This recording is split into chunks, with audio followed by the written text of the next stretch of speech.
Hello, everybody. Welcome into the PGR Thursday Night Heat Series live on Ghost Racing Network. We appreciate everybody joining in. You're watching Austin Green and Matthew Baker on Ghost Racing Network. We got a good one for you here tonight. Format got shifted up a little bit, but the number is up even more from what we saw here last week. So we're going to have a lot of money on the line, and we are going to have a lot of drivers going all out for this one. Baker, how you doing tonight? Man, last week was a really good race to run. It was fun to broadcast and race it at the same time.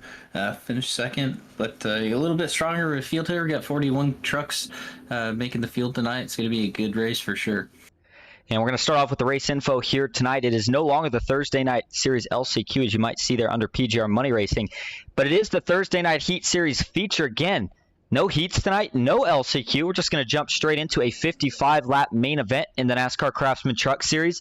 Everybody's going to have 60% fuel with unlimited tires, 1 fast repair fixed setups, and then 3 green-white checkers. Track temp only 90 degrees at this 2.65-mile Superspeedway oval. Winds at 3 miles an hour, partly cloudy skies, and starting temperature outside is going to be 77 degrees. How about we roll into your starting grid here tonight? On pole, it's going to be Kevin Freeze. Starting behind him on the outside is going to be Cody Nagels. Ken McCall Jr. and Jason Maines will be rolling off from row 2. Going back to 5th, we'll find Andrew Navarro. Ryan Baste to his outside in 6th. Garrett Maines making a return tonight. He will start in 7th. Kenneth Stamper for KSR will start from 8th. John Mullihan in 9th, and he'll have one of his teammates, Joshua McCall, rolling off from the 10th position. I've got series owner Michael Triscaro in 12th, Jeff Merck 13th, Tripper Oswald 9th, Michaela Steffensen 14th, Devin Ray 15th for One Stop Motorsports. Had a really good run last week. Hope to see another good run from that team this week. 16th, Sean Corbett, Richard Elliott, and 17th, 18th, you got Nash from Billa, Rhett Tucker 19th, and 20th, Dustin Carruthers. Moving on back to 21st, we'll start Ron Morris Jr. He'll see Mike Davenport rolling from his outside in 22nd. Thomas Parker, another one of the KSR drivers, he'll start from 23rd. Sierra Clampert, she'll start about middle of the pack tonight from the 24th position. Zach DeCoist, I believe it's Zach DeCust, actually, starts from the 25th position. Mark Vondell from McCall Motorsports will start in 26th. Andrew McGronigal starts from the 27th spot, and William Fox to his outside in 28th. And it's going to be Nathan Rogue and William H. Scott rounding out row 15. Jonathan Munoz, your final qualifier in 31st. First car to not take a lap, Kyler Wynn in 32nd. A lot of strong names right here. Kyler Wynn, 32nd. Daniel Eberhardt, 33rd. John Ellis Jr., 34th. Dylan Jones going to be rolling off in 35th. John Ward in 36th. Logan York, 37th. Christopher McCullough in 38th.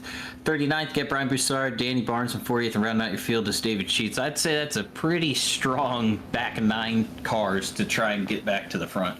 Well, it certainly is, and strategy is going to change tonight, right, Baker? I mean, we don't see the LCQ. We're adding 15 laps. Now, again, that fuel percentage is still the same, 60% fuel, but does that kind of change the mindset on maybe these guys can be a little bit more patient, a little longer? Do some of these teams maybe want to see us go into a couple pit cycles? I would love to see some green flag stops. You know, we're still staying at the 60% fuel, so about 19, 20 laps. So you're going to have to pit twice.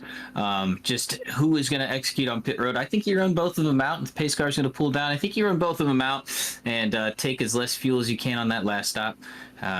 41 trucks here at Talladega. Can't wait to get this on the road. Thursday night football finishing up. PGR Thursday night Heat Series getting underway. Here we go from the high banks of Talladega Superspeedway. Green flag is in the air.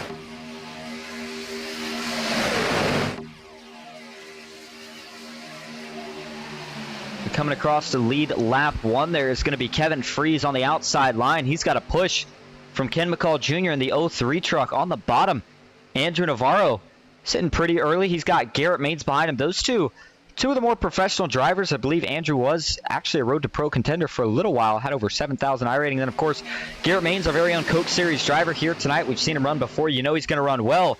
And now that he's got a teammate down in front of him, he's going to be content to just stay in line and push. Meanwhile, on the outside, here comes Joshua McCall. And it looks like, is that Ron Morris Jr.? Can't tell just yet. He's got somebody poking out with him. Looks like in a blue and white. No, I think that might be Jeff Merck, sure enough, in the 60 truck. Now, Baker, during break, you talked about you think this race might look like kind of a gridlock with the cool track temp. Explain it to the audience a little bit. Yeah, whenever you get the cooler track temp, you saw Andrew Navarro pulled the back there. It really gridlocks, but the third lane's definitely rolling right now, but it gridlocks once they get 3 wide like this. It's hard to get the runs. The tips kind of stay under the 2 bottom lines if they're able to manage it, so the runs aren't too great off the top side unless you have 3 trucks up there that really know what they're doing. And you're seeing that happen right now, but you have 3 trucks in the middle that are doing the same thing. You got 4 rows deep at 3 wide action. McCullough is pushing Cody all over the place right now, swiping on his back bumper, just trying to give him, oh, he gets him a little bit loose there. He's going to come back down, and they're going to sort it back out 3 wide. You can see it happening down the backstretch. See Garrett pulls up to that middle line. It was just really unstable as Kenneth Cola goes to the 3rd lane. Yeah, Jeff had to cut Josh a break there, too, to let him back down in line. That was a very veteran move from the 60 truck, but he backed off just a little bit now, and Ken McCall Jr. jumped up. That'll give Josh a chance to cool those temps for whatever he needs, and now it's going to put the chances of that 3rd line going to the front in the hands of Cody Nagels in the 6 truck. He continues to push the 03 forward. The bottom line has really faded here. Kenneth Stamper's trying to get to the back bumper, but I think the thing that's hurting him there is that 34 truck. Michael Triscaro, he's just not able to really get lined up with the back bumper right now of Kenneth Stamper. And we know, Baker, as that 3rd truck in line, you don't necessarily have to push, but you got to stay really close. And, man, yeah, that bottom just continues to fade. You saw McCall work his way down to the middle, but it's going to be Garrett Maines now who sees a surge of momentum on the inside. He is going to take it. Don't look now, though, out back in the 3rd lane to see a couple guys making their way up here. We've got a couple of the One-Stop Motorsports guys. And how about Nash Brambilla, one of the PGR guys? Good to see him back this week. He's trying to make his way to the front. See Richard Elliott on the outside as well.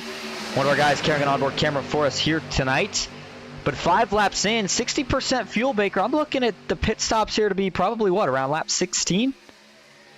Yeah, around 16, 17, so it's going to be pretty close on fuel. Probably a full 2-stop race here. 16 coming to 17, so no one's really going to be able to save to get that 1 can, I don't think, on that last stop. So I think everyone's just going to try and stay here and maintain track position. What that's going to do, it's just going to create some great racing up front that we've seen already.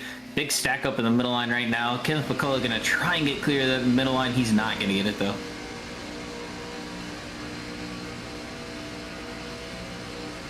We were just taking a ride on board there real quick with Richard Elliott. You saw his in-person onboard cam, and hard to tell that the picture's not frozen. I mean, he is barely working the wheel. Just got to hold a smooth, steady, straight line. And on the outside, he's fading a little bit, but this looks like by design. I think he's a little worried about how aggressive these guys are getting.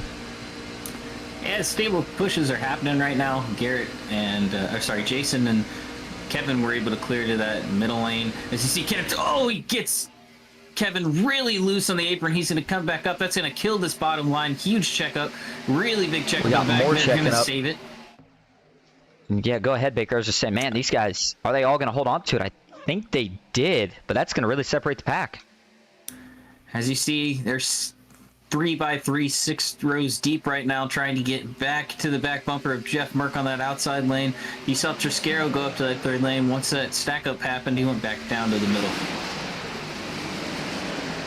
And as they cross the line out, a complete lap 7, 3rd lane, just as you thought it was dying out, it's now coming back to life, being led by the 92 truck. That's a pretty good looking paint scheme. We always get new stuff, and I think that might actually be the 92 of, is that Based? I can't tell who that, I think that's Ryan Based. Ryan Based in the 92 Dunkin' Donuts truck. I was throwing me off. I was like, did John Ward switch to a Dunkin' Donuts truck? Not the case. John a little bit further back in the pack right now. He is one of the guys playing a little bit more of a safe strategy. So is John Ellis Jr., Daniel Eberhardt, Dylan Jones. And, I mean, I feel like you can't really get the party started until those guys get up there. There's John Ward currently sitting back in that 25th position. And we have broken into 2 drafts officially. You can see it there in camera. You see it there on the track map. Actually, 3 drafts. couple trucks in the back here. Looks like 3 of them. And that's Nathan Rogue, Zach Dost, and Andrew McGonigal. Actually, one more too. Rhett Tucker's in this. Not sure what happened to those guys, but 4 trucks that maybe missed the start or something. And they are hoping for a caution with no scheduled ones. They need a couple of these guys to wreck here, and they need it to happen soon before they risk going a lap down and having to fight for a lucky dog. But how about the series owner, Michael Triscaro, now leading the way at Talladega, poking his nose out in the middle line. Kevin Freese gave him a push, but had enough after that. They got down the back straightaway. He jumps now to the inside. Ken McCall Jr. going to push him. Oh, man, Ken got really loose, got under the apron. That looked like it was going to be bad news, but Kevin Freese jumped up to the top, and now we're going to see Jason and Garrett. They're going to try to get the top rolling here. 3rd lane they go. That brings Jeff Merck through the middle. He's going to get to his teammate Cody. They're going to split 4 wide. Great move by Triscaro. No one's going to go with him, though. Oh, Merck should have went with Triscaro, though, with the run. He's going to get swallowed up and spit out towards the back. Nashville is going to pick him up, though. That leaves the mains group. Nashville gets a little bit loose. Not going to save that one. Down the track he goes. Big wreck. Caution is out. First one of the night. And this one's going to collect at least 3 or 4. The 49 comes to a stop. Nash Brambilla is in it.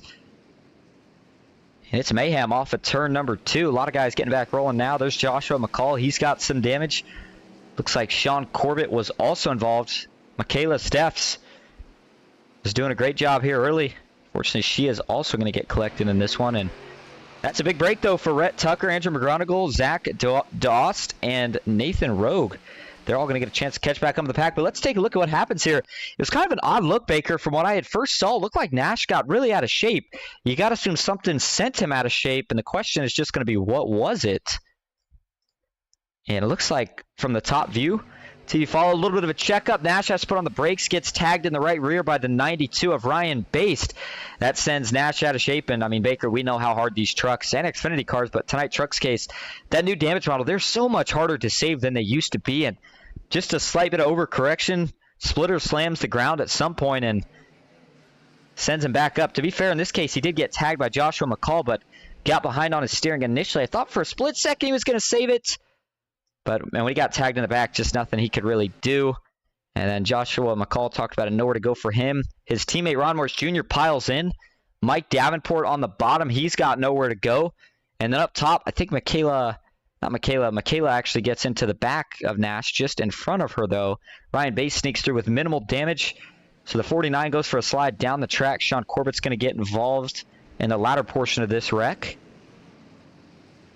And they all rolled to a stop. So that one was, I'd say, probably the most brutal for Team PGR. It collected 2 of their trucks.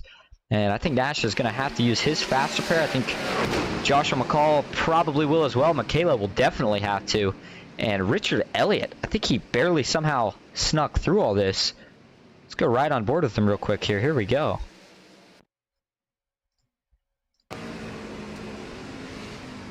And yeah, he sees him up top. He goes. And then he's just going to sneak just below Nash Brambilla there at the last second before there was heavy contact.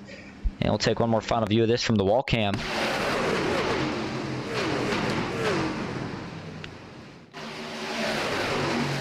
Well, it's a wreck early, Baker, but I mean, you got to expect some of them at a super speedway. This gives everybody a chance to calm down. Sometimes if you're up there leading, I feel like you keep your arms so tense that you sometimes kind of hope for a caution. And Kyler Window now being scored as your leader, that is a dangerous man to put in front of the field. Kevin Freese looking like he is going to be lining up probably in second here. That's how he rolls out of pit road, at least for now. Cody Nagel's back in third.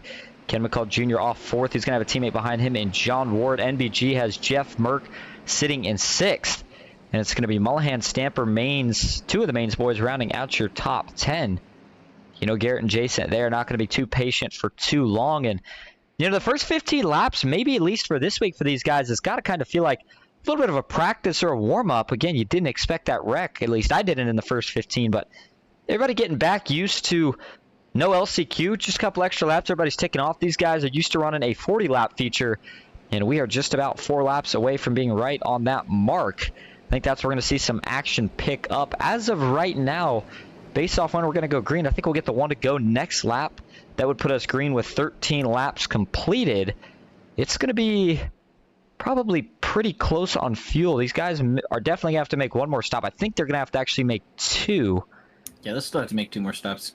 Kyler Wentz stayed out there. I don't really understand the decision to stay out. May not have his teammates around him or people that he's working with, just trying to maintain that track position. But he is going to be having to pit here pretty soon. Well, if there's one thing that we have heard from Kyler before, he likes doing it by himself.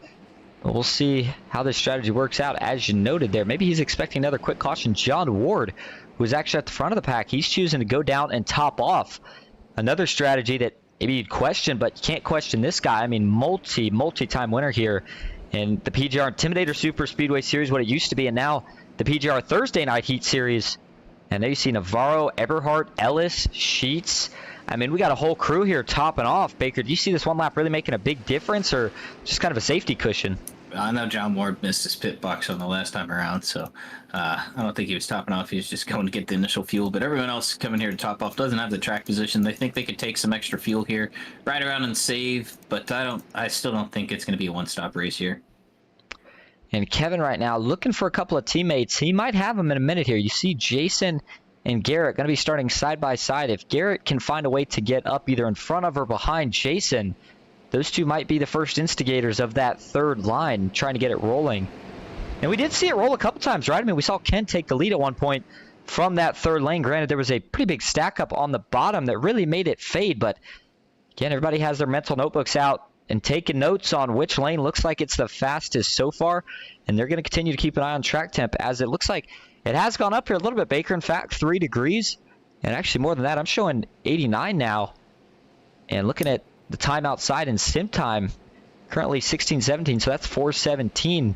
So we're continuing to go on in the day. I would have almost thought that maybe it wouldn't be heating up too much more here. We'll have to see. It looks like it dropped a little bit from the green flag. It started at about 90, 91, back down to 89. So I think the qualifying was a little bit cooler, but I don't think it's going to get anywhere past 91, 92. So it's going to be really hard to push around this track. You saw the bottom died there once the temps went away on the bottom line. It took about 10, 11 laps, so I think in a green-white checkered situation, that's where you want to be, but anywhere in a longer run, you want to be in the middle or in the top. And as track temp goes down, speeds go up, the action's going to heat up. It is going to be a fun one. All right, here we go. Pace truck to the inside. He is headed to pit road. Going to keep an eye on the speeds here for Kyler Wynn as he works his way through the gears. Usually takes these guys about a lap to get up to speed. Cody on the inside. He's got a teammate behind him. NBG feeling pretty good, but we'll see. Is it time to ride or is it still go time? Green flag is back in the air. It's a good start for the inside. Kyler Wynn, he gets off to the races early. Kevin Freese, though, Ken McCall Jr., they are very lined up. The outside now draws even quickly. See Jason Mainzo laying back a little bit here. Will he drop behind Garrett or will he get a run? We'll have to find out. And already, Baker, I mean, you see a lot of people jumping up to that top line as they exit too. No one really wanting to support Kyler, who's on a different fuel strategy. You see Garrett hop up. Only 4 trucks now in the bottom lane. And that, I think you're right. I think a lot of people know that he's going to have to pit soon. They don't want to have to risk getting buried from positions that they're going to lose when that 82 truck pulls off. But for now, Cody and Murph, they're kind of trapped there, so they're going to keep digging at it. Kevin Freese now is going to get side by side, and Kyler Wynn's going to move up the track. Blocks the middle. He takes the lead away from Kevin Freese, who was trying to take it. And now that shakes up the strategy a little bit here. Looking at Kyler's fuel, Baker, I mean, you name it. He's going to have to pit here pretty soon. What do you make of this strategy? I mean, did we miss something? And if not, what do you make of that move? Yeah, I don't know if we missed anything. I think it's a bold decision at the most to try and stay up here. I think maybe he can go about 3-4 more laps. Maybe stretch it to 19. That's about it. But it's gonna be close. And he better make a decision soon on whether or not he wants to get back down. Sure enough, there he goes. I was going to say that third lane's getting ready to form up, and being in the middle once that third lane starts to roll can get a little chaotic.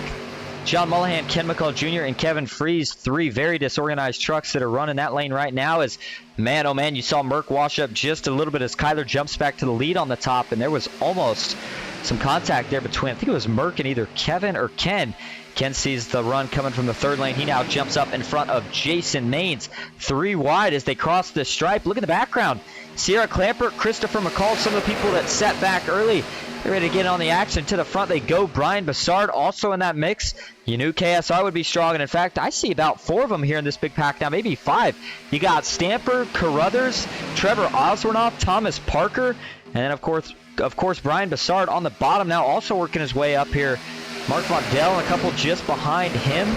And then if you go way back here, Baker, yet again, we kind of have a second pack that got split up here. Yeah, it looks like you see Andrew Navarro trying to make his way up front. Kyler Wynn's working both lines, but he is all over the place. He's shoving people left and right. He's really not putting it on the bumper when he's making these blocks, and it's really stacking up these lines. Just waiting for the big one to happen here. Taking a look now from the rear chase cam, you can see how steady of a wheel Kyler tries to hold. Kevin, though, this time works to the inside. Almost some contact there between Ken and Kyler. Big run from Kevin Freeze. That is a veteran move, and he is now boxed in Kyler Wynn. This could mean big trouble for Kyler here, especially if he has to pit and it's going to run out of fuel otherwise. We'll see how the field is able to deal with it. But 3x3 down the backstretch. Ken McCall Jr. thought maybe he'd get clear. Not quite enough. Kevin Freeze might have got the message from the 82 because he drops back down to the bottom. Kyler Wynn now back up top with John Mullahan and Garrett Maines up top. It's still Ken McCall Jr. Will his teammate John Mullahan jump up to the third lane? And now further back, that second pack starting to reemerge, and now they're starting to converge back into one. Tip's starting to run out on that third lane. You only have about 4 cars up there. You see that second pack now getting back to the first pack. Navarro's getting back to that middle line. They're really fading on that second lane, but look for maybe Garrett Maines to hop up here with John Mullahan, try and hang out Kyler Wynn, but they're not. They're still rolling on the middle. Very, very good. Kevin goes up the track. And we got one off in the back. I think that might be William H. Scott. Now, Baker, if you were Kyler Wynn in this case, I would say rather probably Kevin Freeze. Do you like the idea here of getting in front of Kyler, maybe trying to box him in, make that strategy harder for him, or do you try to stay out of his way here? I don't know. I really don't know the strategy of what he's trying to pull right now, but it's not looking good the next 3 laps. We'll keep an eye on it. Up front, Cody Nagels now leading the inside. He's got Jeff Merck behind him. Still a great run now. Looking at that last wreck for a second, Michaela Steffs did not take her fast repair. And that's surprising. You can see just how heavily damaged the 49 truck is. And yeah, she's just now entering turn 3. She's going to be in danger of going a lap really, really soon here. She needs to go in and take that fast repair. Nasper and Billa had to use his. And I think that's the reason that he is staying at the back right now. Sits behind Zach Duas, Nathan Rogue, Andrew McGronigal, and Rhett Tucker. And yet again, Baker, those 4 trucks, they've fallen off the pack. And it's the same 4 trucks for the most part, so I got to wonder if they're trying some sort of strategy here. Maybe they're all teammates and trying to stay out of the mess. But, man, to get that far back, both runs now, they've lost the draft. Just seems like a really risky game to play here, only 18 laps in. It's getting real risky right now with him with the fuel. He's got probably a lap or 2, but he just communicated with the radio, said if I don't find a way out of here right now, we're all gonna die. So he's clear out to the third lane. I think he's gonna go up all the way up to the wall and try and get. Oh no, he's gonna get pushed from Triscaro. Triscaro didn't get the message. Kyler's just trying to. And he's just trying to fall out of line, and Triscaro won't get off his back bumper. He's just gonna lose track position. Yeah, I was going to say, poor Kyler here. He's saying, go around me, and finally they're going to find a spot where they can do it safely. So the 82 is going to have to go to the back and pit by himself. See if that pit stop works in the long term, but it certainly isn't looking too good in the short term. And in fact, we'll see if Kyler does indeed choose to go down the pits this time. In the back of the pack, and it doesn't look like he's went in yet, but he is just now getting to the bottom, so I got to assume he comes in this next lap. Not going to have anybody that goes with him, especially because I don't think he's got any teammates in the field. Up front, though, now Garrett Maines is leading. Cody Nagels on the bottom. Kevin Freeze pushing. In the third lane now going to be led by Christopher McCall. He's looking for a side draft on the 89 of Trevor Oswornoff. And we have seen Trevor in victory lane before. He's one of the guys that's looking to see if he can add another win to his resume. And taking a look a little bit more at the 89 truck. Let's take a quick ride on board here with Trevor. And watch how chaotic this is. Running the outside. Look how close. Got to be real smooth with the wheel movements. And now that he's 3 wide in the middle, doesn't really have anything that he can base his line off of too much. Just going to follow the truck in front of him and hope that he holds a pretty steady line as he sees Christopher McCall rocket away on the outside. Big checkup right there for the middle. That'll make your heart skip a beat for just a second. But Trevor right now currently sitting in 11th. He is up a couple positions from where he started. But Baker, we know it doesn't necessarily matter what position you run in at these super speedways any lap but the last one. That's how quick things can change. And they are going to go by Michaela Steffs here, taking a lap away from her. And unfortunately, she was already down a lap. And this is probably going to cost her yet another one. Actually, this would be, I think she's either 2 or 3 down at this point. Yeah, but it looks like Kyler Wynn came down to pit that last time. Maybe he can get hooked up with one of these stragglers towards the back. Definitely don't want to get hooked up with Michaela. She's got a pretty destroyed truck. But that second pack, maybe he can get hooked up with. He's going to be all alone right now, though. Yeah, be in danger of going a lap down. But the good news is he'll be the lucky dog if he just tucks back in line real quick. Still 3 wide at the front. We've seen 4 wide a couple times tonight, but it hasn't looked like anybody's necessarily done it too much by design, as it is trying to avoid a wreck. But the 3 wide still looking nice and smooth up to this point. Further back in the middle of the pack you go. We have talked about McCall Motorsports a little bit, but John Ward, Mark Vondell, and David Sheets, they've been playing it mostly safe for the most part here so far tonight. Danny Barnes on the outside in the 7 truck, due for a win here sooner or later. We'll see when he can get one. And there's the 05 of Joshua McCall. He was another one of the drivers involved in that last incident. He is back out and running, but back in the 20s. So he's still got his work cut out for him. Up front, Garrett Maines still leads, and he's been in the middle for a while. Seems like he may have found the lane that he's most comfortable with. Christopher McCall has been working the outside for a little bit, yet has not been able to pull up to the right side of Garrett Maines, even though he's getting pushed by Triscaro. Baker, that's what you talked about with the outside line, just not really rolling as well. And as that track temp continues to decrease, we're continuing to see that third lane fade more and more. Yeah, it just seems like the middle line is where you need to be. It's dominant. It's been dominant the whole race. Bottom line surged in the beginning of the race, but middle lane is just really surging. Triscaro's getting a little impatient, tried to get him to the front, but it's just no momentum really building that they can get. All right, well, 23 of 55 laps completed here at Talladega. Before the chaos gets too crazy, how about a little crank it up? Here we go.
Back live, Crank It Up segment is going to be concluded here for the night. I hope everybody did enjoy. Up front, me and Baker were just talking about pit stops expected, and that could make some sense here because we're seeing that bottom line start to really single file out and lengthen. Meanwhile, the top and middle, they're starting to slowly die out. Looks like they might get a second surge from, is that Dylan Jones, Daniel Eberhard, maybe John Ellis Jr. that I see further back. I think it's actually Andrew Navarro that's tagged along with them. And now John Ellis Jr. is going to hook up with those 3 trucks. And I think they were maybe sitting back, saving a little bit of extra fuel in hopes to maybe advance their position here towards the end of the run. Yeah, it's look like what they're doing. They're going towards the middle line. Look for them to maybe jump to the 3rd line. I don't know. You can see just Navarro gets the track position that he wants for pit stops. Now he's just going to tuck into the bottom line. And I'm assuming he's probably going to find a way to let Daniel Eberhard in. Sure enough, there he goes. Guys got to look out for each other. The best way to win races is to have friends at the end. Logan York in the 02 truck. Didn't see him around for a little bit. Saw him the last couple weeks, and he is back here tonight, currently up 28 positions from where he started. And he might get clear here, Michael Trasquero, if he wanted to jump to the 3rd. I know Logan is one of the guys that likes to be aggressive, get up there and lead laps. But Trasquero, Elliott, and Davenport, I think they're going to tuck in line as guys continue to all try to file out and down to the bottom. Screen flag pit stop is going to be one of those defining ones here. We're going to have another one after this. Guys are not going to be good to go after just this one, but you still got to stay perfect, because if you lose that draft, it doesn't matter how good you are for the rest of the race. You're not going to have a chance at the win at the end of it. And Logan York just barely squeezes to the bottom line. Only 3 chucks now on the middle line. You see Trasquero chuck into that middle line. Give it a little bit strength back. And talking about payouts here tonight, we haven't got to him just yet, but I think it's probably a good time to do so. I know they were initially based off of 50. We didn't quite get that many, but we still had 41 drivers here tonight, so they're going to be pretty close. Maybe a little bit down here. Go ahead. I got the payouts right here. 200 to first, 150 to second, 125 to third, 100 to third, or sorry, to 4th and 5th, and then to 6th, $85. And then I believe, I'm not sure if it was next Thursday, Baker, or if it's like the actual kind of the prelude event for it is next week, but we have the team draft event rather coming up for PGR. That's going to be a fun one. The last marquee event we had was the PGR SummerSlam. Big turnout, a lot of money given away, and it's going to be the same thing for this one. Format for it kind of as follows. We're going to have team captains, and the captains are going to be some of the best of the best here in the PGR Thursday Night Heat Series. They are all going to pick a certain amount of guys per team, and then those teams are going to go head-to-head, and the team with the best average finish will take home a certain amount of money. And then the top 5, I believe it was, maybe top 10, will also be taking home a separate pot of money. So that's going to be a pretty cool event. We saw something similar with Ron. It was certainly different and fun. And I think this one's going to maybe be just a little bit more of a chiseled down version, maybe a little bit cleaner, format a little bit safer, and I think it's going to be fun to watch. Yeah, and as we were talking about that format, Daniel Eberhard and Andrew Navarro came down pit road. Only 2 cars. You see the KSR boys are going to pull off here. Logan York pulled down. He doesn't, though. Big back half of the field taking pit stops this time.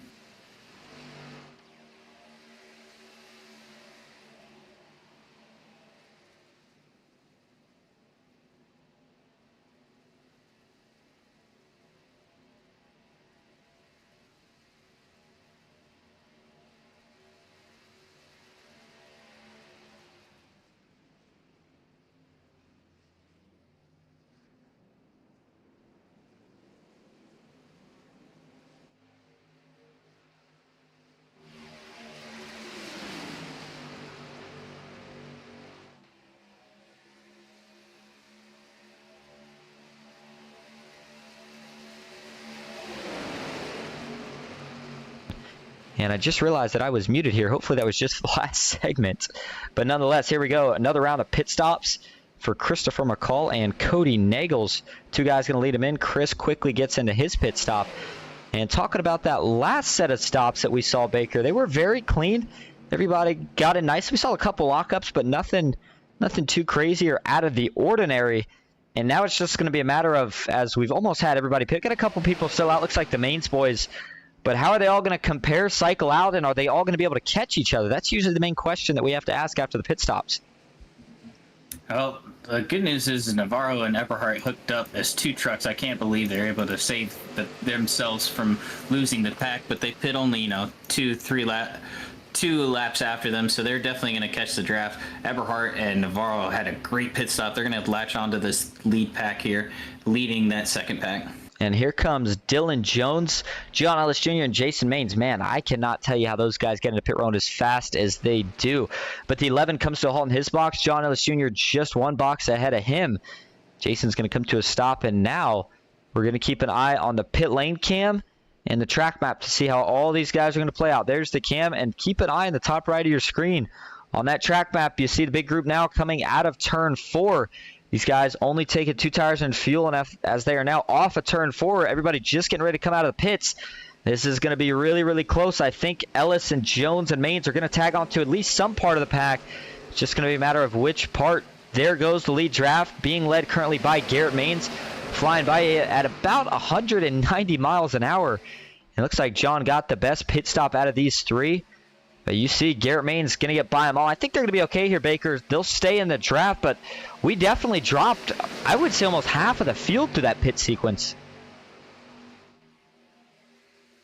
A couple people that stayed in that don't have big teams, that this is going to be huge for them if they can complete one more pretty solid pit stop to make things work.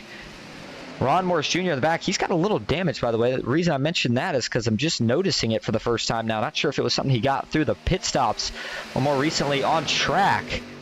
But up front, Garrett Maines and Christopher McCall, and now they're starting to shuffle it up again. All these guys want to gain some track position before the next and final round of pit stops, and it's Logan York on the top. There goes the 94. He's coming out of pit road, one of the trucks that we saw in the back. Andrew McGonigal, Mullihan pushing his teammate on the bottom, and there's Kyler Wynn right in the middle of this mix. And I believe he is still a lap down. Yeah, sure enough, he is. So if you're Kyler here, Baker, do you get, and never mind, I was going to say, he's going to answer my question. I was going to say, do you maybe get out of the pack to play it safe in case you get a wreck, or do you try to fight to get that lap back the hard way? I don't think you try and fight to get the lap back the hard way. There's going to be a ton of people going to lap down here. There was an incident with John Ward and Dustin Carruthers a couple laps ago. Didn't bring out the caution, only 2 trucks, but just looked like an unfortunate event by another truck there on the bottom. And we were just getting data. Oh, we had a truck. Couldn't tell if they were stopped in the grass on the travel right there or on the apron. John Ward, I think, has came to a stop. Let's see if we can take a look here, getting new data on what Baker was, I'm assuming, just talking about here. Wow, the 92 truck destroyed on the front end.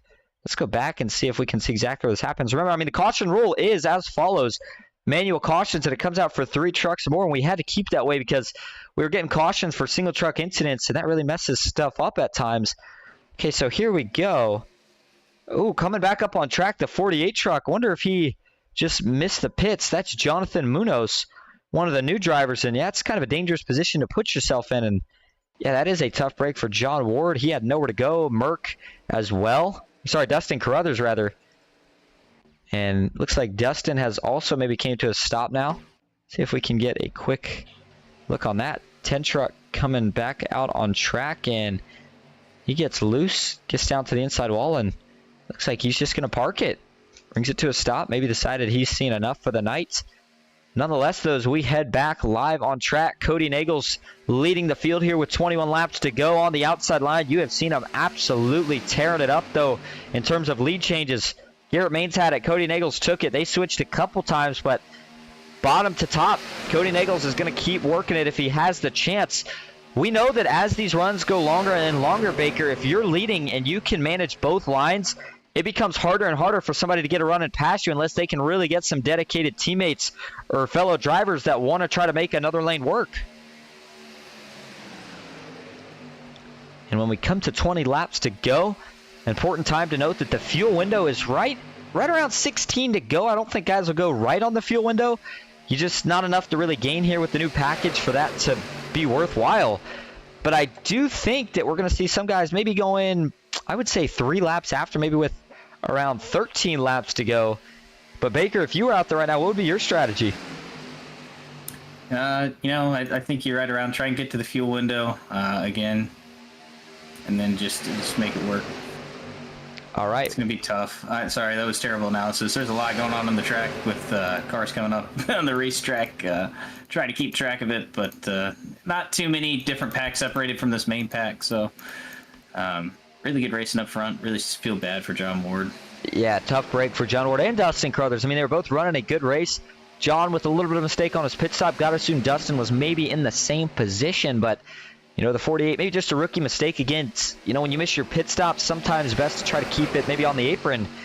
But looking at the action here up front, Logan York talked earlier that he's one of the guys that likes to be aggressive. He's trying to get this top working. Going to get a little awkward here for a second as he's going to have to go 4 wide around Michaela Steffs here with Ryan Baste.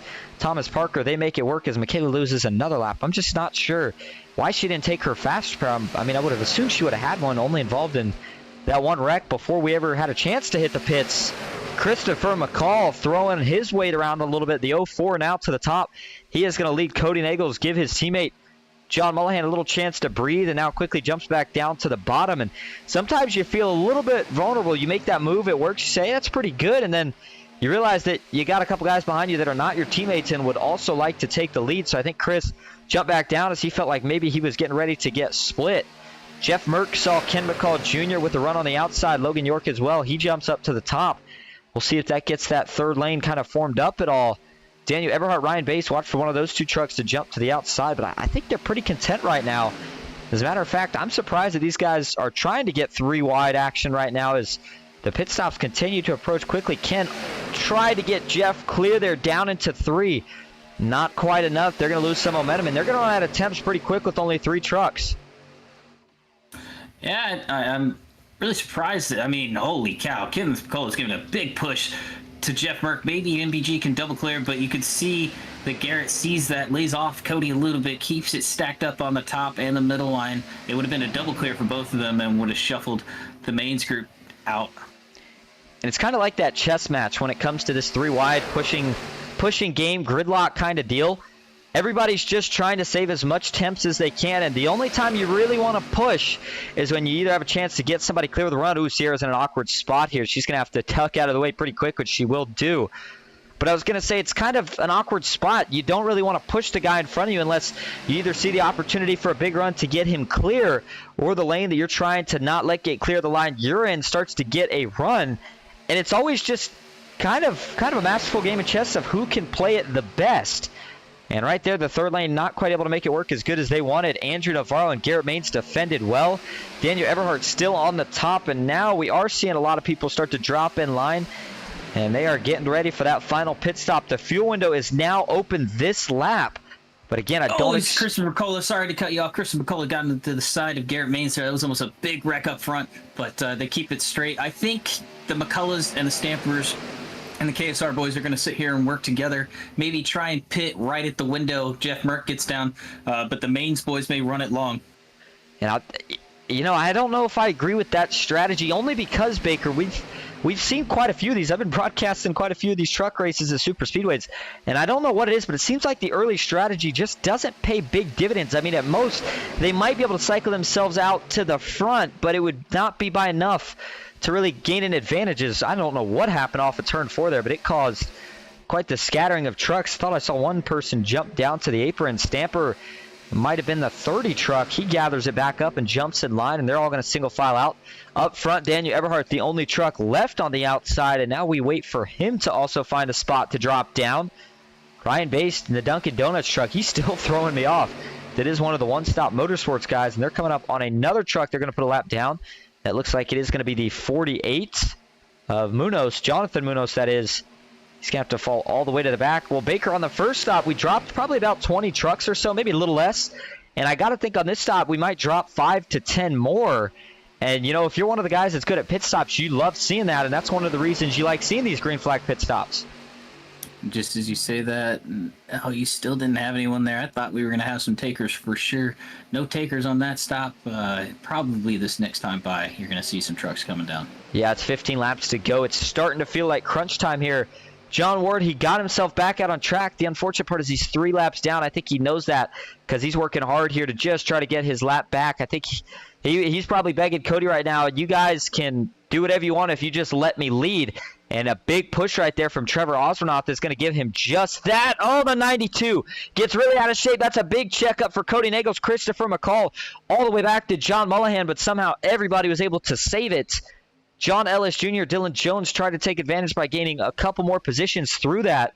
Couldn't quite do it, but now John Ward is currently only 2 laps down. And boy, he would love to see a caution right now. Still too wide for the first 2 rows up there, but everyone else just trying to save fuel, bide their time, get to this pit stop. I still can't believe we really haven't got to anyone wanting to take these pits yet. And looking at how far they can actually go on Fuel Baker, if they're choosing to run it out, which they might do here. I mean, we know sometimes with green, white checkers, things get a little crazy and also really tight on fuel. And maybe some guys decided they wanted to wait maybe an extra 5 laps. I mean, this was my guess here on this lap right here is when we'd see the pit stops. But if we don't see them this time, I got to think that maybe they're waiting until just under 10 to go. But I always like the idea of getting out a little bit sooner, having a little bit more time to set myself up, try to make moves in case you do slip up just a little bit on that pit stop, and you certainly don't want to wait too long, get caught at the back of one of these packs at the end. And here we go. We're going to see the first round of pit stops. And a couple lockups. Mullahan, some contact. He's going to send someone around in the pits. It's his teammate, John Ward. That's going to affect Christopher McCall, and the day for some of McCall Motorsports has now gone from bad to worse as we have some contact among the teammates. And let's go back and take a look at this one real quick before we see the next round of pit stops. Mullahan just getting in a little too hot. He gets loose and then tags the back of his teammates.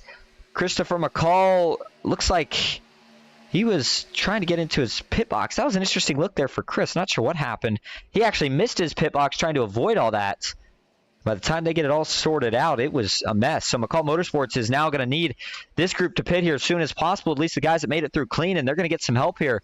Looks like the rest of these guys are all going to go in. This isn't going to work out too well, I don't think. Let's see if they can all get in clean. Really tightens up at the end. A lot of big lockups, but they do. Everybody gets in smooth. Looks like a group of out. Oh, Ellis, not so much. Not sure if he got turned or just lost it there, but oh, yellow flag is out as well. Looking for who this one involves. Sarah Clamper. It looks like she might be in it. And man, oh man, what has happened? And there is the 23 truck of Sierra Clampert. She's got some damage, it looks like, to the front end. You got to wonder how she got it. And that does bring the caution out with 11 laps to go. Going to be 10 when these guys cross the line. And all sense of strategy and being civil here is going to go to waste because these guys, girls, are about to go at it. Here we go. Oh, man, this happens in front of Sierra, and then she's going to be an innocent bystander. Looks like that's the 34, Michael Triscaro, and Huge Richard net code. Elliott. We just shot him backwards like it was a shotgun. Now, let's take a look at that. Sure looked like that. We didn't see them that close to each other when it initially happened. And you see Mark Vondel, Triscaro. Wow. There you go. Off the back bumper, Mark Vondel. I mean, that is brutal. And after a race where earlier, Baker, I got to tell you, I was getting ready to commentate on how great it's been that we haven't had any net code. It still found a way to get us, and Richard Elliott looks like he was able to actually get through that. Nice job to Richard. He's been dodging quite a few of these wrecks tonight, but unfortunately you saw Sierra not so lucky. I think she does have a fast repair, but she was a lap down and she could have used the lucky dog. Not going to be able to get it with this, and that was a big, big hit for Michael Triscaro. Let's take a couple more views of this one here. Backing it up. I mean, I don't even know what can cause a net code that bad. You see Triscaro was right on the back bumper. Mark Vondel, very smooth, no sudden movements either, and just bam, shoots him way off.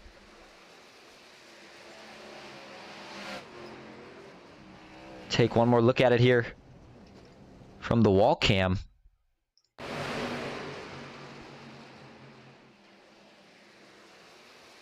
So that'll be a fast pair for Michael Triscaro. Sierra Clampert, and then looks like Joshua McCall was also involved, and he does not have a fast pair left, I don't think. That could potentially be the end of his night.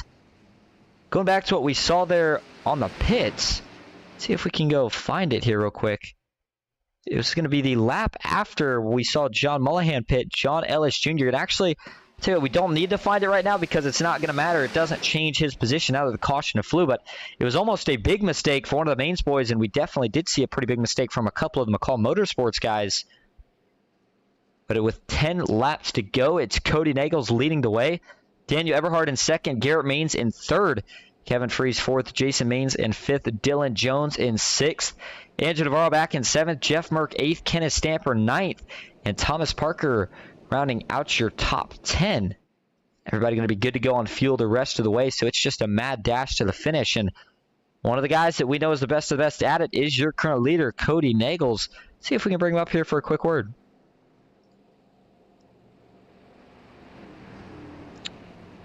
Hey, Cody, this is Austin Baker up in the booth. You got a copy? Yeah, what's up, boys? All right, well, laps counting down. You looking good. You've been looking good all race. I got to assume you were probably hoping that green flag pit stop would have cycled through, but, man, the chaos is getting ready to get started. How do you kind of play this out? Do you try to control the lanes? Do you try to get locked up with your teammates? How do you do it? I mean, I'm just running with Jeff tonight, so I kind of have to be smart about what I'm doing. I mean, I feel like the middle's the safe route. If they clear from the bottom up to the middle, then I become the pusher. I'm going to pick top. So I feel like if I stay bottom, I have a chance to get pinned. So I'm not going to do anything crazy knowing that I've only got one teammate and he's in the top 10. But at the same time, I kind of have to be careful on how I play my cards. So I'll be a little conservative and give myself a shot at it if we can stay clean and green. Well, we know it's so easy sometimes to get buried in these events, even when you feel like you're doing everything right. And it seems like at certain points that third lane has continued to kind of roll less and less as the track temp is cooled. Do you feel like that's a threat here for the middle?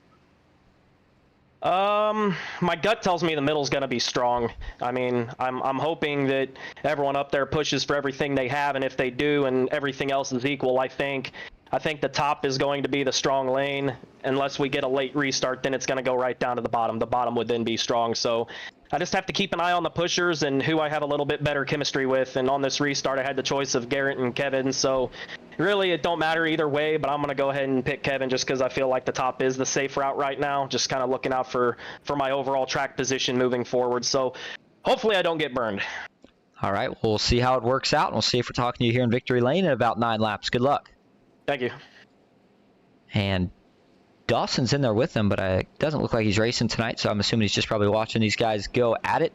Been a phenomenal night of racing so far, Baker. Been having a blast. Looking at where I head next here on Ghost Racing Network, it's going to be not the Manny Ray's Noma Truck Series. I meant to actually change that. They have an off week this Saturday, but it is going to be the Fast Track Sim Racing Cup Series. They head to Texas Motor Speedway to kick off the first race in the round of 12. Phenomenal race last week at Bristol. And make sure you check in, see how you're doing on that Monday night. Always appreciate you stopping by, even if it's just for a couple minutes. And, of course, we appreciate everybody that's either stopped by or is still watching Thursday night heat here for the PGR Series. Who do you got as your vote to win right here, Baker? I think the Mains boys and Navarro and Eberhard are in the best position. They're kind of split up. Navarro's working with Eberhard. Pace car's going to pull down here, but I think the Mains group's just in a really good position to get its gear. Not many other trucks around them besides Cody and Merck, so look for them to try and get it done here. All right, here we go. Pace truck pulls off. Will it be the final restart? It's going to be 8 laps to go. Cody Nagels, can he hold on the outside? Green flag is back in the air. It's a good jump for the outside line. Cody Nagels and Kevin Freeze already lined up bumper to bumper. The inside, a little bit of a breakup there on the third line, but as everybody rolls through the gears, down into turn 1, it's a drag race, dead heat. Kevin Freeze, though, getting lined up. He's going to have a big push. If Eberhard gets clear, I look to see that 90 truck have to throw a block right here, but he's not going to be able to do it. I think he's just going to try and run Garrett out of attempts, make them get impatient, move to the third lane, and then he'll be in a better position to push Cody to the win or maybe get Andrew lined up with him on the bottom.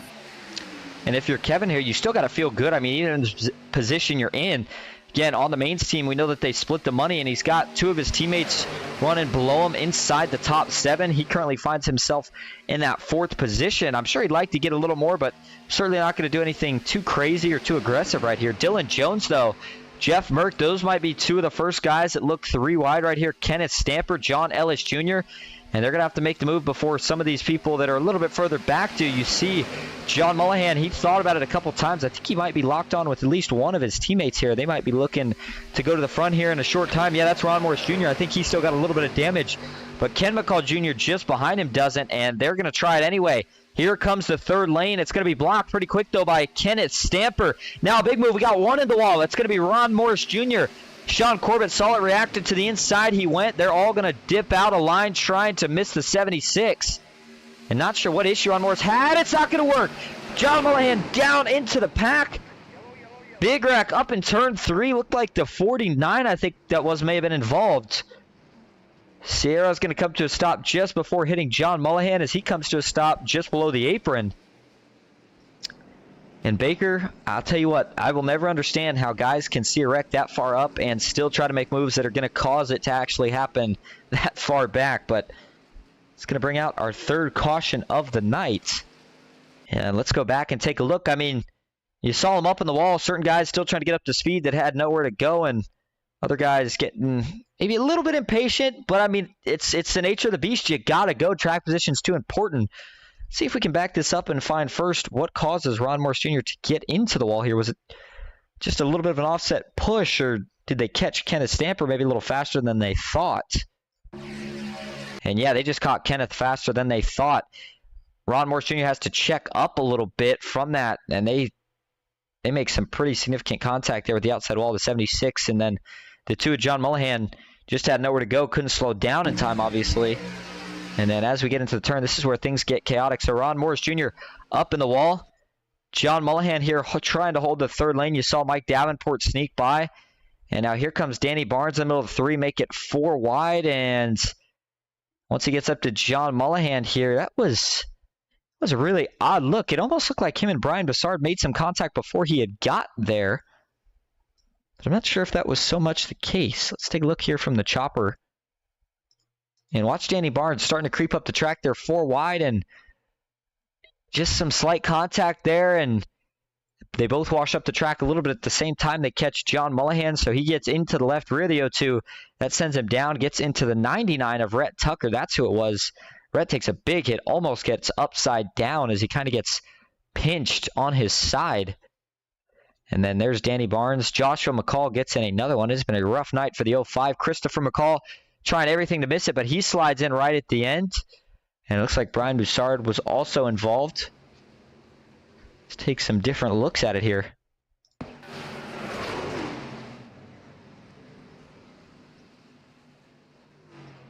And like I said, just a couple guys there maybe trying to split a gap that they thought they'd be able to make in time. All of a sudden, the gap closed up. And it resulted in a very, very big wreck. This could have been the big one here for tonight.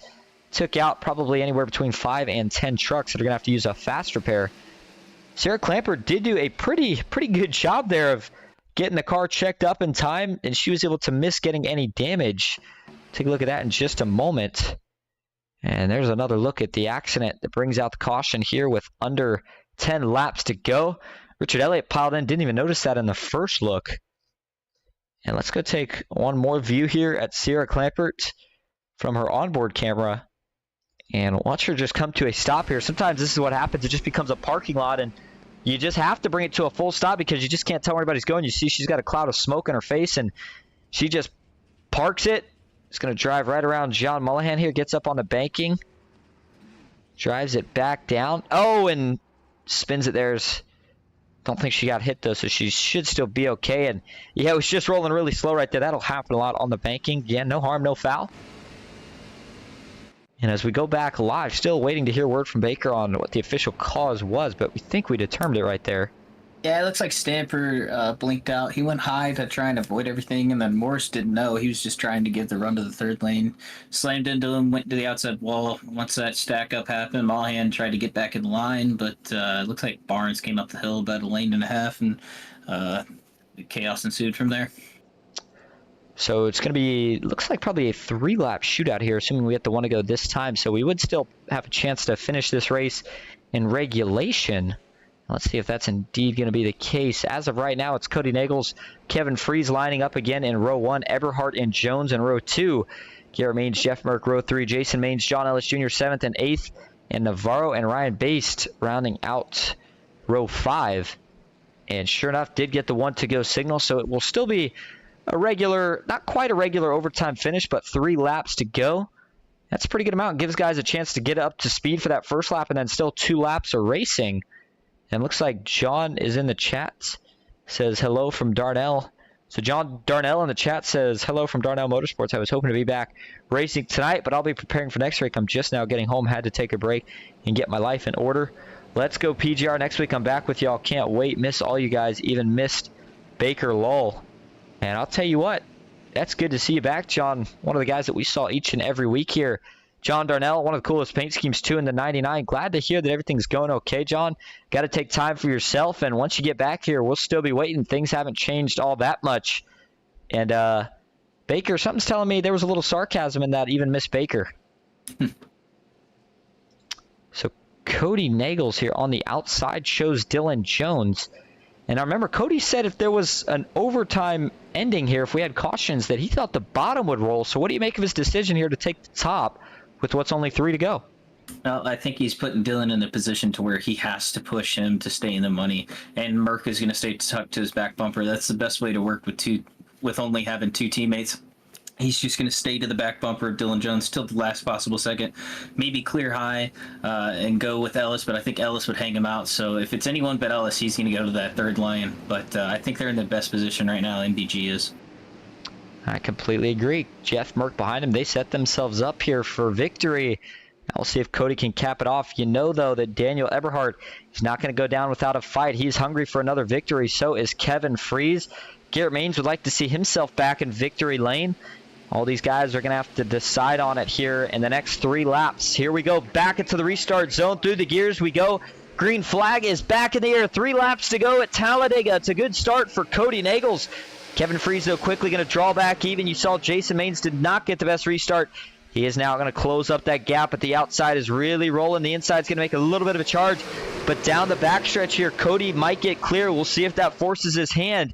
Here we go. Kevin Freeze now back to the lead, but Dylan Jones connected nice and smooth to the back bumper of Cody. Big push, but the inside, they still hang strong as they head down the backstretch. Side-by-side battle. The third lane really can't get that momentum going like we talked about. Takes a couple laps for it to get going. You see Jason hop up to the top.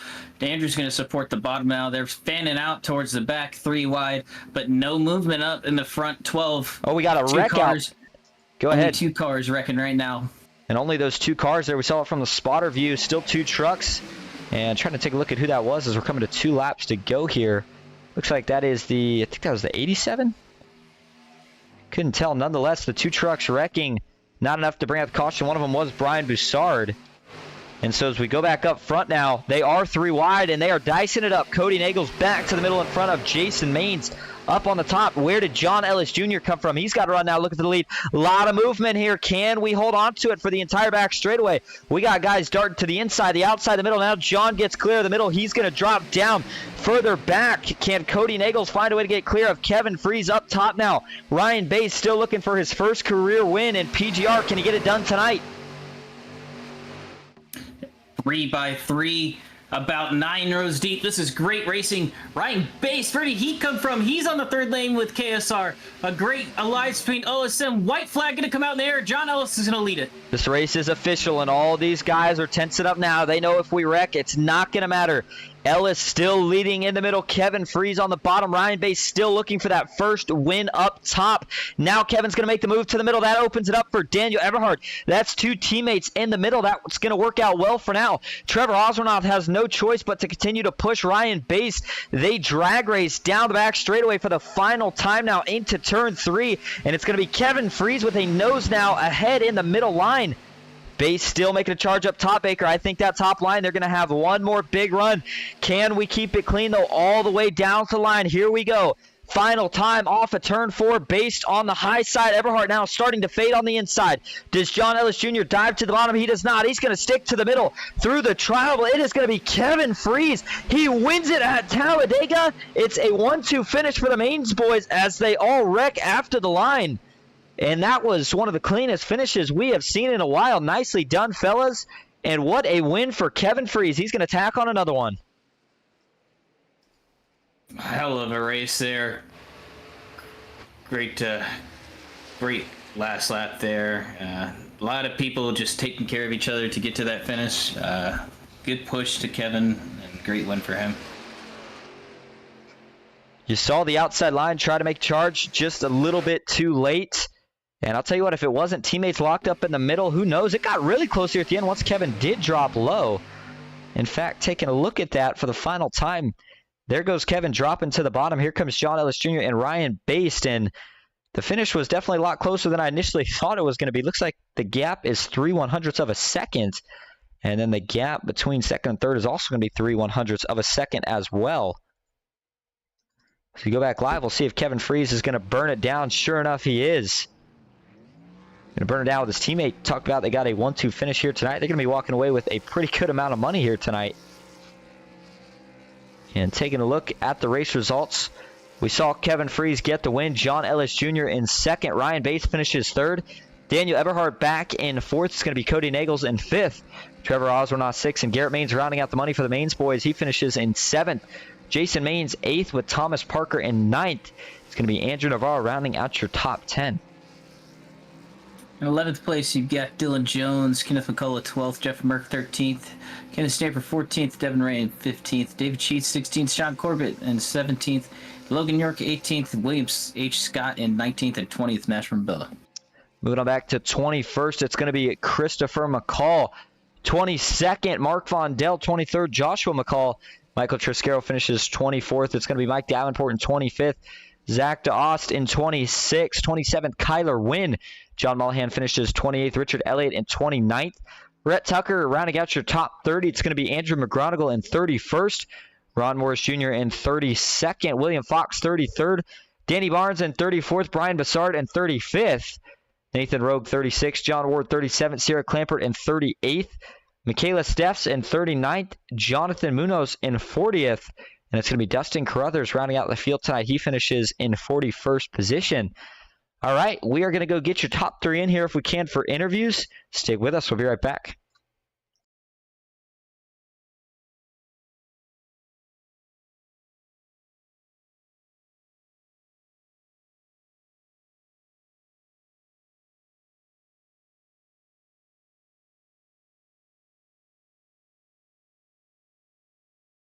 All right, back live at Talladega Superspeedway. We're going to start with Ryan Bass, your third place finisher. Ryan, you got a copy? Hey guys, yep, I got you. Well, man, that last lap looked like you were looking for your first victory here tonight. Come up just a couple positions short, but how big of a podium is this? First time on the podium here for the PGR Series. Yeah, man, I'm definitely pumped. I've been trying to get on this podium or a win for a long time now, and it just feels good to be up here. Well, One Stop Motorsports, the team that I'm assuming you're a part of. I mean, the truck tonight threw us off a little bit, the 92 Dunkin' Donuts scheme, but nonetheless, you got some teammates that have been making a lot of strides in recent weeks. Another good outing this week for at least one of the One Stop Motorsports guys. A couple others, not so much, but looking into next week, you got to feel like you can run with some of the big guys. Did you learn anything new about how to play the strategy of these races out? Yeah, I mean, it just comes from running these races. I've been running these, weekly for a few months now, and you make a lot of mistakes in that time, and you learn what you can and can't do. And I, coming out of that last restart, I was in 10th, and I knew if I wasn't looking 3 wide first, somebody else was going to blow by me, and I was going to get stuck back there. Luckily, Trevor came out with me, and it just kind of ran from there. I was holding on for dear life. He was pushing like hell. Well, it was a great finish and way to hold on to it. Hey, before we let you go, though, is there anyone you'd like to thank or shout out tonight? Yeah, everybody over at OSM, Devin, Fox, Michaela, BB, and I want to just thank you guys because, we might be the ones driving out here, but your broadcast allows friends and family to watch, and that's pretty huge. So thank you guys. Well, thank you. Congrats one more time on that third place finish, and hopefully we'll see you next week, maybe in Victory Lane. Sounds good. See you then. All right, and that is going to bring in now your second place finisher, John Ellis Jr. Matthew Baker stands by with him. Hey, John, it's Matt Dawson up in the booth. You got a copy? I got you guys. How's it going? Well, not better than you and Kevin right now. Really worked well together those last 3 laps. Talk to me of the decision to go to that third lane and the run that you got to get to yourself to the lead and just how you worked through the rest of the race tonight. Yeah, I mean, I knew I had to go third. Is either Merck or me going third, and so I wanted to be the first one to do it. We got a little checked up. Jason came up, and we figured it was time to go. We rolled up. We figured Merck was actually going to go with us, but he never jumped up. So we just rolled and got it to the front. I was able to get I think Kevin up there, and then I was able to clear, and that was all she wrote. We were able to keep her up there and actually had a clean finish for once. I'm excited.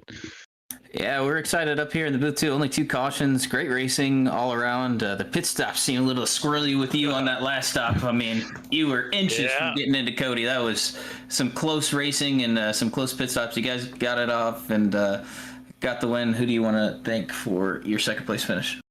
Oh, just teammates. I mean, we had pretty good race. We were all separated for the most part. You know, we were all on different strategies. I wasn't worried about being up front, and at least at the beginning. And so we were all separated, and we're trying to figure out how to get together pretty much the entire race. And luckily, we're able to get there at the end.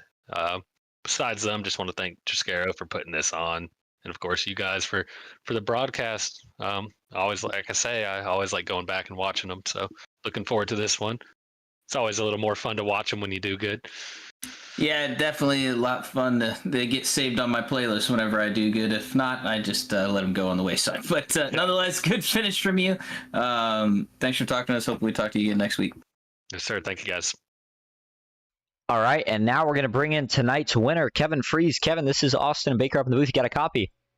Yeah, how are you guys doing tonight? Good. Well, we just talked to your teammate. I mean, you guys bring home the 1-2 finish tonight. You had the win. And I'll tell you what, I don't know if you had a chance to look in your mirror, but we came across the line with just about all the trucks that we started with on that 3-lap-to-go shootout. But, man, overall, through the entire race, you were always at the front, whether it was pushing or leading. And, you know, we saw a cooler track temp tonight, so I feel like the middle and top weren't as dominant as what we usually see. How did that change up your game plan, and how are you still able to stay at the front all night? Yeah, it especially coming to that one pit cycle, it made getting to the bottom pretty hard. I think we were all trying to make it work. But I think it made it so the bottom wasn't just basically an absolute death sentence like it has been in previous weeks, where once you get hot, it's game over.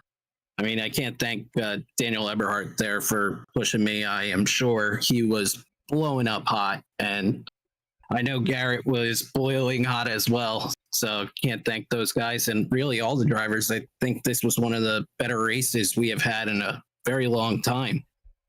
Well, again, we talked about that 1-2 finish here tonight, and we also noted that Garrett Main's the last man in the money tonight. How important is it for you guys when you can get at least 3 trucks in the money on a night where we're paying out 7? Yeah, it's a good. It obviously makes it for a really good night, but I think the more important thing is we didn't have anything crazy happen at the front of the packs that shakes things up and throws absolute chaos into the race. So we were able to, like, the really good drivers pretty much stayed at the front for the entire race because we were pretty much done with that green flag pit cycle by the time that caution came out. So it was a fun battle up front. You still had to manage the lines pretty well to keep guys cool, but the lap times were pretty fast for most of the night. It was a fun one to watch tonight, and you certainly, as always, were one of the fun ones to watch. Before we let you go, though, is there anyone you'd like to thank or shout out? Yeah, thank you to you guys, of course, for putting the broadcast on. Thank you to Triscaro for all the work he does putting into these races every single week. It's an absolute handful, I'm sure, some weeks with the way the races go. But this is what you do it for, the good, clean ones. And thanks to all the boys who ran in our Discord tonight. Everybody had a great race and had a good pit stop there that helped us maintain the lead. So can't thank them enough. All right. Well, thanks for talking to us tonight, Kevin. Congrats on the win, and hopefully we'll see you next week. All right. I will catch you guys later. All right. That is your winner, Kevin Freeze, here tonight. Well, Baker, it was a really clean race and a little interesting because we didn't have the LCQ. So all the guys in here were some of the guys that maybe sometimes don't make the race. And I thought everybody did a phenomenal job. I'm hoping we can see some more of this next week. Absolutely. You're not going to get it every week, but we can certainly hope and pray for it. But nonetheless, it was a great race. Loved watching the 3-wide action. It got to the point where we weren't even really getting excited for the part that they're 3-wide, but we got to remind everyone that you don't see this in official racing. You don't see this anywhere else but PGR.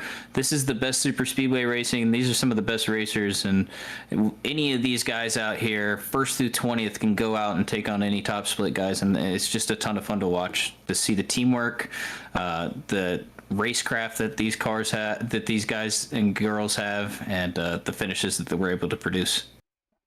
Jack Hignite says in chat, great finish, guys. And John says, thank you, Jaron, for your support. You guys are still the best in the business and best race control in the business as well. Excited to run again. Good win, Freeze. Elias Base, D3, good run to everybody. And we certainly could agree with that statement up here. One more time, congrats to Kevin Fries from Ghost Racing Network. Baker, thank you so much for joining us here tonight. Hopefully we will see you again next week. And until that time, I hope everybody at home did enjoy and have a good night. We'll see you next time.